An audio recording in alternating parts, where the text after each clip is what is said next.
ግልጽነት በጎደለው የፋይናንስ አሰራርና በአመራር ችግር ምክንያት ከመስከረም 13 ቀን ጀምሮ ከግንቦት 7 ጋር ተለያይተናል ሲል የኢትዮጵያ ሕዝብ አርበኞች ግንባር አስታውቋል።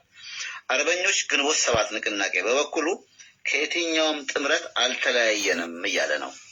መግለጫውንም የሰጡት ከውህደቱ በፊት በስነ ምግባር ችግር የተባረሩት አባላት ናቸው ሲሉ የአርበኞች ግንቦት 7 ንቅናቄ የውጭ ግንኙነት ኃላፊ አቶ አምሳሉ ጸጋ ተናግረዋል።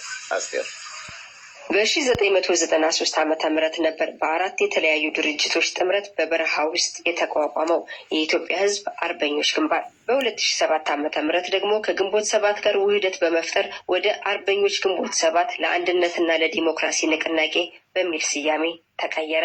ከውህደቱ ጀምሮ የመሪ ልዩነት ቢኖረንም በሂደት ሊሻሻል ይችላል በማለትና ወቅቱ የሚጠይቀው ከውህደት ውጭ ሌላ አማራጭ ስላልነበረ ምቹ ሁኔታ እስኪፈጠር አብረን ቆይተናል።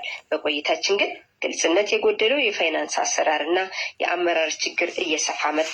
ለምን የሚል ጥያቄ ያነሳ አመራር እስር፣ ስንብትና ወከባ ይደረግበት ነበር ያሉት የቀድሞ የአርበኞች ግንቦት 7 የፖለቲካ ዘርፍ ኃላፊና የአሁኑ የኢትዮጵያ ሕዝብ አርበኞች ግንባር ሰብሳቢ አቶ መንግስቱ ወልደስላሴ ናቸው።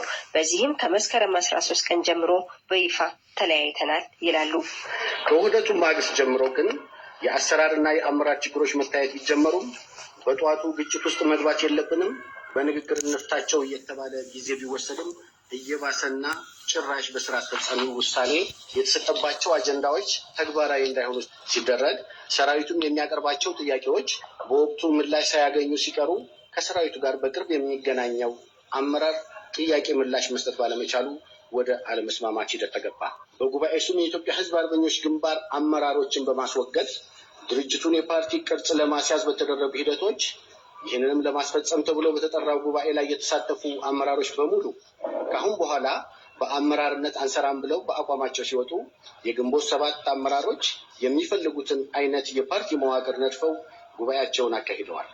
የፖለቲካ ፓርቲ እንቅስቃሴውን ሊያስተባብሉት በማይችል መልኩ ገና አለ የተባለው ሰራዊት አገሩ ሳይገባ በፖለቲካ ፓርቲነት ተመዝግበው ለስልጣን እንደሚወዳደሩ ማወጃቸው ከውህደቱ ጀምሮ ለነበረው አርበኛውን የማዋከብ እና ከሂደት ውጭ እንዲሆን ለማድረጋቸው ማረጋገጫ ነው ብለን እናምናለን።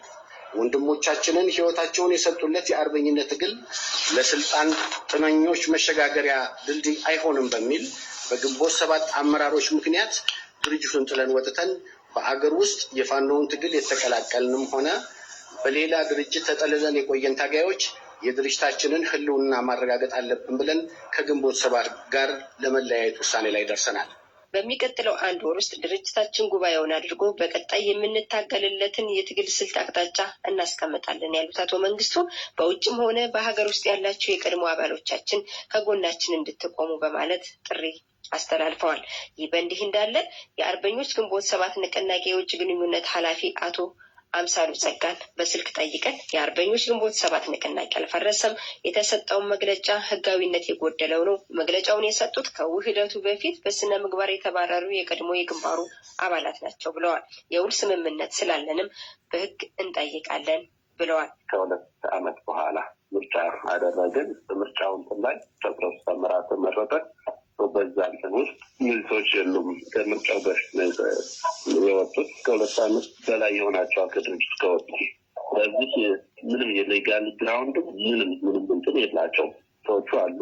ውህደት ሙሉ በሙሉ ተፈጽሞ ሰራዊቱ ምንም አሉ። አቆፍ አስፈጻሚ ያለ ታችን እየሰራ ነው። የተለየ ነገር የለም። አመራሩ አለ፣ የንቅናቄው አመራር አለ። መንግስት የትኛውም የስልጣን እርከን ውስጥ አልነበሩም። በአባልነት ራሱ አልነበሩ። ከሰማይ ውስጥ ተነስተው ትናንትና ያን መግለጫ ሰጠው። ያን ያለ ሁኔታ። የአሜሪካ ድምጽ ሬዲዮ አስቴር ምስጋናው ባህር ዳር።